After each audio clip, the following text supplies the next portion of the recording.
ఎన్టీఆర్ జిల్లాలో దారుణం చోటు చేసుకుంది. బాలికపై దత్తత తండ్రి అఘాయిత్యానికి పాల్పడిన సంఘటన చోటు చేసుకుంది.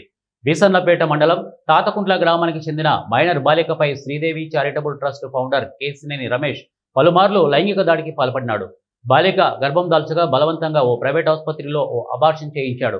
ఫౌండర్ ముసుగులో బాలికపై దారుణానికి పాల్పడినట్లు బాలిక తల్లి మీడియాతో చెప్పింది. కేసినేని రమేష్ పై పోలీస్ స్టేషన్లో ఫిర్యాదు చేస్తే పోక్సో కిడ్నాప్ కేసు నమోదు చేయకుండా మిస్సింగ్ కేసు నమోదు చేసినట్లు బాలిక తల్లి నాగుల మీరా తెలిపింది.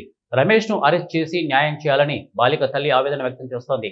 బాలిక తల్లి తన గోడు మీడియాతో వెళ్లబుచ్చుకుంటున్న క్రమంలో సిఐ గిరిబాబు మీడియాపై విరుచుకుపడ్డారు. వీడియోలు విలేకరులకు వీడియో పెట్టాడంట. పర్సనల్గా వీడియో అంత నిజాయితీగా ఉన్నవాడైతే, ఏ తప్పు చేయని వాడైతే విలేకరుని పిలిచి ప్రెస్ మీట్ పెట్టి చెప్పాలి. వాడి దగ్గర ఉన్న ప్రూఫ్స్ ఏంటి అనేది ప్రతి ఒక్కటి సబ్మిట్ చేయాలి. అలా కాకుండా దొంగతనంగా ఎక్కడో కారులో కూర్చొని నా కూతుర్ల గురించి నా గురించి అసహ్యంగా మాట్లాడుకుంటూ వీడియో చేసి పెట్టాడు.